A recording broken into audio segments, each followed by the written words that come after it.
Semua ada di sini. Lahir, besar, kenangan, keluarga, suku, bangsa, perjuangan, kebanggaan, kehormatan, itu ada di sini. Semua ada di sini. Pancasila, rumah kita, Indonesia.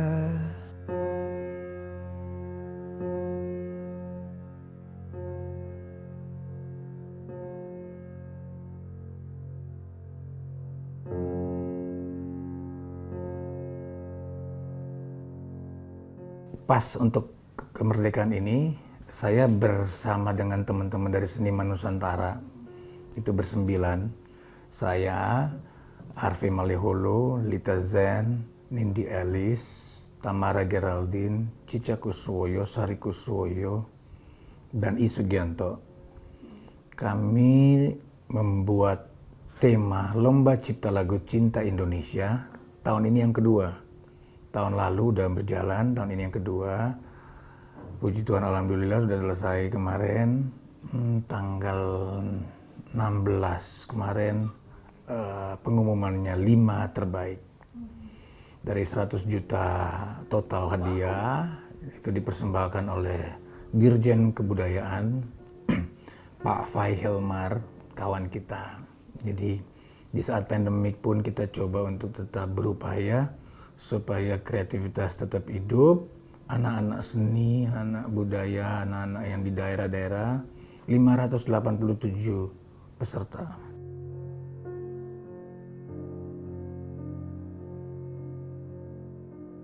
Juara pertama dari Bandung Ciamis, juara kedua dari Palangkaraya, juara ketiga Jakarta, keempat dari Pati, 5 dari Papua Jayapura, 5 terbaik. Tapi seluruh Indonesia 587, seluruh orang anak muda di Indonesia, milenial kebanyakan.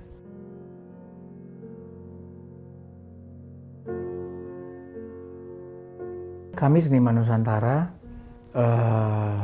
kami terbentuk tuh 3 tahun lalu. Nah, terus pada saat mulai awal pandemik kemarin tahun lalu, kami bilang, jangan diem nih, kita mesti buat sesuatu. Ide paling cepat dan paling natural dan paling kita kuasai itu adalah Lomba Cipta Lagu. Which is saya ada penyanyi, Bung Harvey, Roni Shanturi, semua penyanyi. Dan punya link. Nah udah itu deh, begitu dapat link itu, terus kami bicara sama beberapa senior-senior kami. Salah satunya Dirjen Kebudayaan, Mas Fai Hilmar. Terus dia bilang, oh good idea, go ahead. Terus kita jalan deh tahun lalu. Nah tahun lalu 5 besar sudah banyak, ada dari Ambon, pemenangnya. Terus ada dari Salatiga, terus ada dari Palopo, ya Palopo atau Sulawesi Barat tuh kalau nggak salah tuh. Akhirnya kami sekarang udah dapat 10 orang dan itu Indonesia banget. Kami belum dapat dari Sumatera. Timur sama Tengah udah pas nih.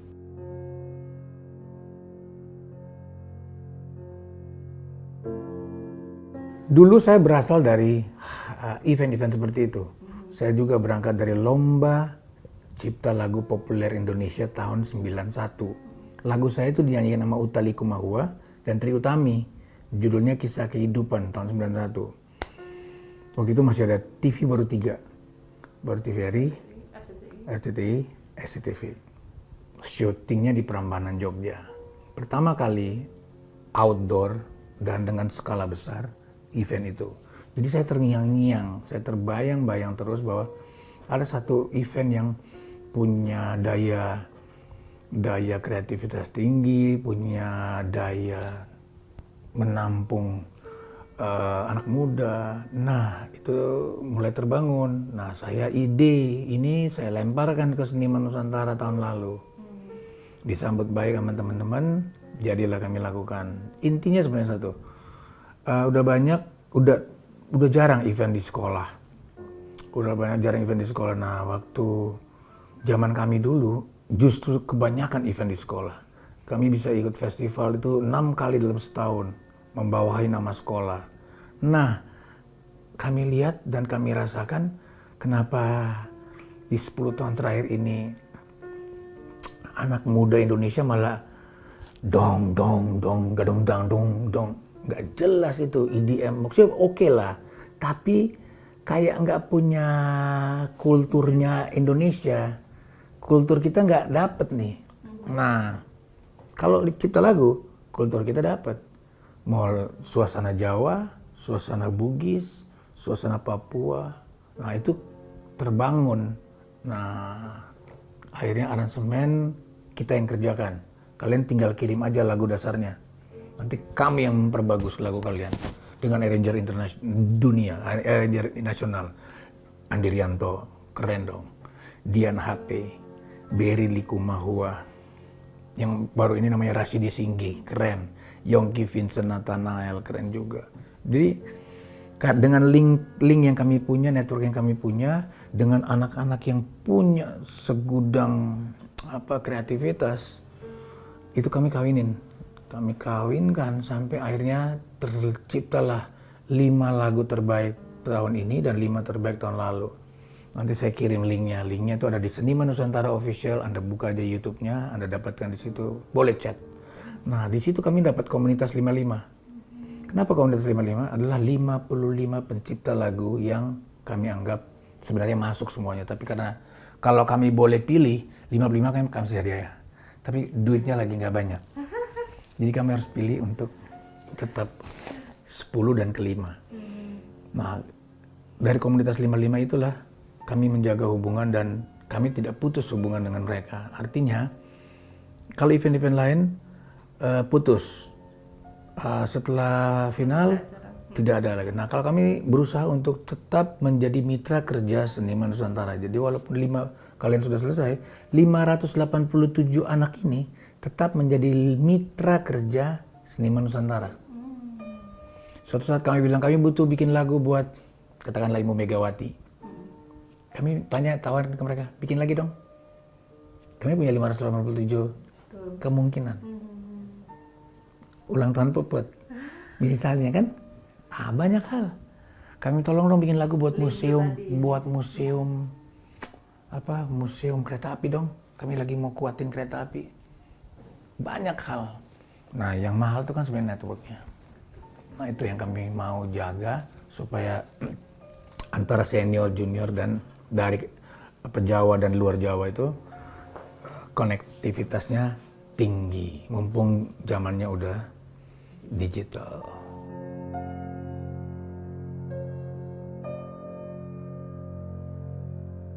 Oh, penting banget. Karena pertama adalah budaya itu DNA Indonesia. Kami itu negara budaya. Kami jujur bukan negara teknologi kami bukan kami itu negara budaya. Jadi orang kalau datang ke kita tuh pasti hilang stresnya. Nah, itu yang kita mesti bangun. Bahwa bangsa lain boleh lah lu pintar, lu punya teknologi, lu hebat-hebat. Tapi kalau lu datang ke gua, ke kampung gua, lu pasti sehat. Nah, itu yang kita mau bangun. Dari musik, kita bangun kampung yang sehat. Boleh kampung wisata, tapi orang datang ke kampung kita tuh, orang akan teringat bahwa kok aku bisa lupa stres ya di kampung, misalnya di Jawa, di Jogja, di Malang, NTT, Papua, Maluku. Orang menikmati alam dengan anugerah lah. Nah, itu yang kita mau bangun. Nah, kenapa musik tadi? Musik tuh menurut aku ya, musik itu bagaimana cara kita bersyukur sama alam semesta. Itu sebenarnya dasarnya musik. Bagaimana cara kita bersyukur kepada alam semesta. Tentu kepada pemilik alam semesta. Tapi kan banyak hal. Bersyukur pada alam indah, bersyukur pada padi, kopi. Nah, musik itu medianya. Semua ada di sini. Lahir, besar, kenangan, keluarga, suku, bangsa, perjuangan, kebanggaan, kehormatan itu ada di sini. Semua ada di sini. Pancasila, rumah kita, Indonesia. Itu keren banget. Bung Karno, founding father, udah menorehkan, udah memberikan satu dasar yang paling kuat buat kita, walaupun kita berbeda-beda. Indonesia paling keren. Mau cari yang kayak Afrika, Papua. Mau cari yang kayak Cina, Manado.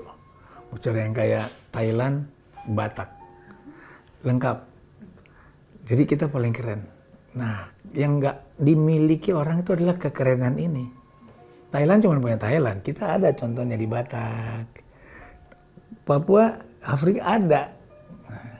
Negara lain nggak punya seperti itu. Itu yang aku bilang tadi. Kita ini negara yang paling berbudaya. Jadi kalau budaya yang mahal tuh, kata orang tuh, berarti dulunya pernah punya sesuatu yang besar. Sangat besar. Tapi karena mungkin dunia nggak mau kelihatan itu terlalu besar, mereka mungkin mengecilkan kita. Padahal kita pasti tahu, kita ini negara paling gede di zaman itu. Nah, kita harus cari budaya yang hilang itu. Nah, di era 90-an aja Abang udah pernah duet sama Julio Iglesias. Nah, waktu itu jaringan nggak sedigital kita. Yeah. Sekarang tuh kan jaringan yang which is lu di Papua aja bisa tuh sama orang-orang mau collab manapun, sama yang di Jakarta sama Abang bisa. Aku kalau saat itu udah ada digital, aku mungkin orang paling cepat, aku mungkin di atas Raffi Ahmad. Percaya. Begitu aku udah duet sama dia, baru landing aku baru telepon sama dia aja dari Amerika. Hey bro, udah nyampe belum? Itu udah pasti cus 5 juta. Belum dia landing di Jakarta tuh. Terus ketemu. Jadi memang semua generasi dengan semua kehebatannya. Semua generasi dengan semua puncak-puncak tertingginya. Nggak apa-apa. Kita harus fight karena kita harus maju. Kita nggak boleh stay dengan masa lalu, kita harus fight dan maju. Nah itu dia. Kayak tadi pagi Pak Jokowi punya speech, keren banget. Kita punya entitas. Nah itu yang kita mesti jaga karena nggak ada orang yang sama kayak Indonesia. Kita lengkap banget. Agamanya lengkap, suku bangsanya lengkap, rasnya lengkap. Dan orang datang ke kita, orang happy. Orang Arab datang ke kita, dia happy. Orang Chinese datang ke kita, dia happy. Orang bule apalagi. Kita tuh orang yang paling ramah dan menerima orang lain dengan baik. Cuman jangan lupa, ideologi kita tetap Pancasila. Bhinneka Tunggal Ika.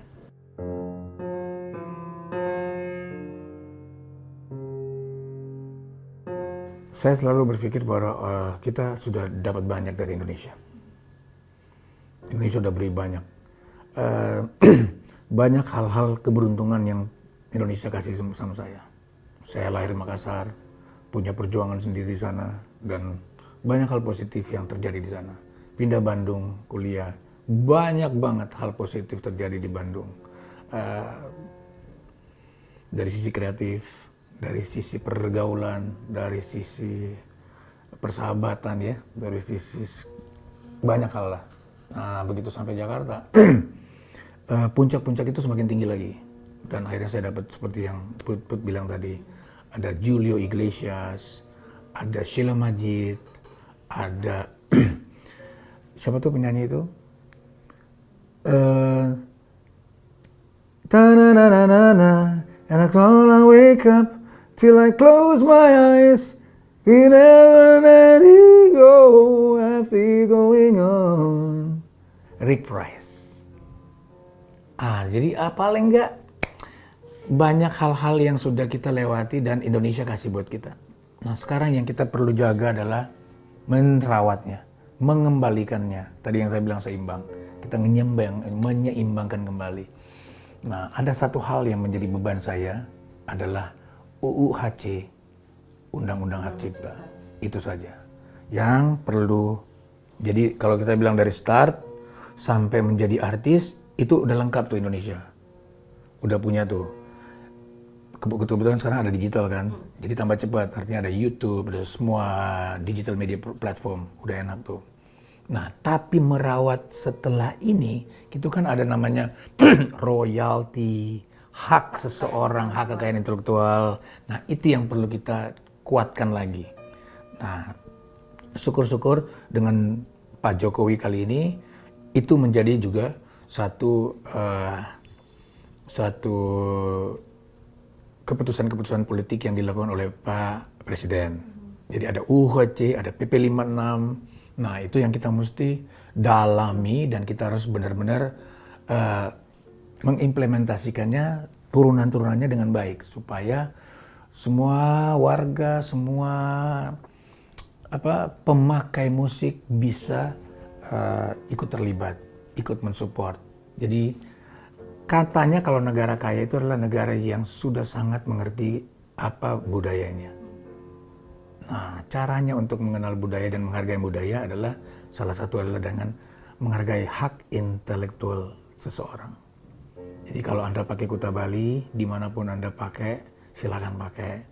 Tapi begitu Anda mendapatkan nilai ekonomis dari situ, Anda harus tanya sama tim saya, publishing saya, atau paling tidak Andrianusa. Sekarang gampang, tinggal cari andrianusamanagement@gmail.com, selesai.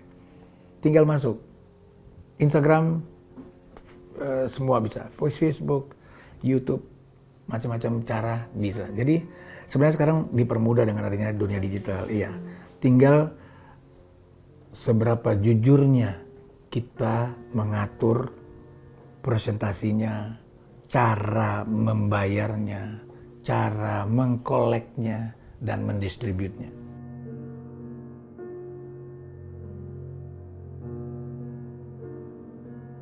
Saya beberapa kali juga suka ikut webinar atau ikut Zoom meeting.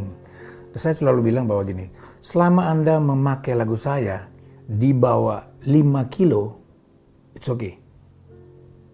5 kilo 5.001, Anda kontak saya. Keluarin surat izin. Jadi itu aja dasarnya saya. Sebenarnya masing-masing artis, masing-masing pencipta punya cara masing-masing. Kalau saya punya cara, Anda boleh pakai. Tapi begitu once Anda punya sampai 5 kilo, saya nge-tag langsung ke Anda. Nah, saya suruh publishing saya nge-tag ke Anda. Atau YouTube cari. Nah, begitu saat itu Anda udah 5 kilo, Anda berhubungan dengan penciptanya langsung. Nah, itu cara sebenarnya salah satu cara untuk sama-sama win-win solution. Anda juga bisa ngetop, Anda juga suaranya bisa terlihat. Sebenarnya kan susahnya itu adalah kalau cover version, dia tadinya nggak punya hits. Dia mau nyanyi lagu siapapun, kan lagu itu punya orang. Dia kalau bikin lagu sendiri, belum tentu hits. Dia harus nempel dulu dengan lagu yang memang sudah punya pasar, supaya dia terangkat. Nah, poinnya adalah pada saat dia terangkat, dia tidak membuat permisi tadi. Nah, dia harus punya tim untuk bisa berinteraksi sama penciptanya. Saya pikir dunia digital sekarang udah lebih mudah.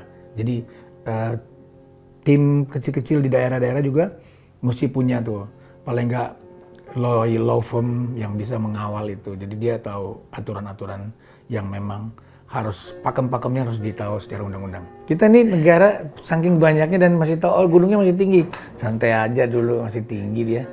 Itu dia poinnya. Jadi karena kita kebanyakan, kita santai melihatnya. Sementara negara lain tuh penuh dengan persaingan. Mereka jadi gigih. Nah, kita mesti balik nih. Khususnya di industri musik atau seni. Kita punya tradisional yang hebat banget. Tradisional kita kuat banget dan banyak banget. Seperti yang kita bilang berapa pulau, berapa suku. Wah, itu semua beda-beda bahasa. Artinya itu pun punya tatanan-tatanan seni budaya sendiri-sendiri. Nah, sekarang kalau masuk industri, popularitas ada tim yang harus mengawal ini. Nah, Indonesia nggak punya tim itu. Contoh ya, ini saya bocorin aja nih. Kita tuh nggak punya Dewan Musik Nasional. nggak punya dewannya. Kalau kita punya Dewan Musik Nasional, kita kan langsung bisa bicara sama pemerintah. Nomenklaturnya ada. Nah di saat pandemi seperti ini, itu pengamen jalanan, musisi kafe, musisi wedding, hidup dari mana? Panggung-panggung pantura, semua mereka yang hidup dengan seni dan menghabiskan waktunya untuk seni, dia hidup sekarang pahit. Teman saya bilang udah mau jual gitar, jual piano, wow. Saya udah 3-4 orang saya kontak untuk bilang tolong dong teman-teman seniman, jangankan di daerah, di Jakarta aja 300 orang ada, pahit hari ini. Nah itu dia, nggak ada Dewan Musik Nasionalnya, orang tua angkatnya nggak ada. Nggak ada yang tempat orang bilang, woi sakit bos, halo lapar, nggak ada. Nah saya tuh di tempatmu inilah. Sementara musik itu adalah salah satu cara menghargai sebuah bangsa, sebuah negara. Musik, makanya ada lagu Indonesia Raya. Nah mungkin kita tanya sama Pak Sandiaga Uno, teman saya yang baik ini, mungkin kita bisa sama-sama memikirkan gimana harus ada Dewan Musik Nasional. Dewan itulah yang memikirkan segala hal, mulai dari paku panggung, berarti ada krunya kan untuk maku, mulai dihitung itu, sampai ke superstarnya dan industrinya. Bayangin, dari paku panggung kamu naik sampai ke superstarnya.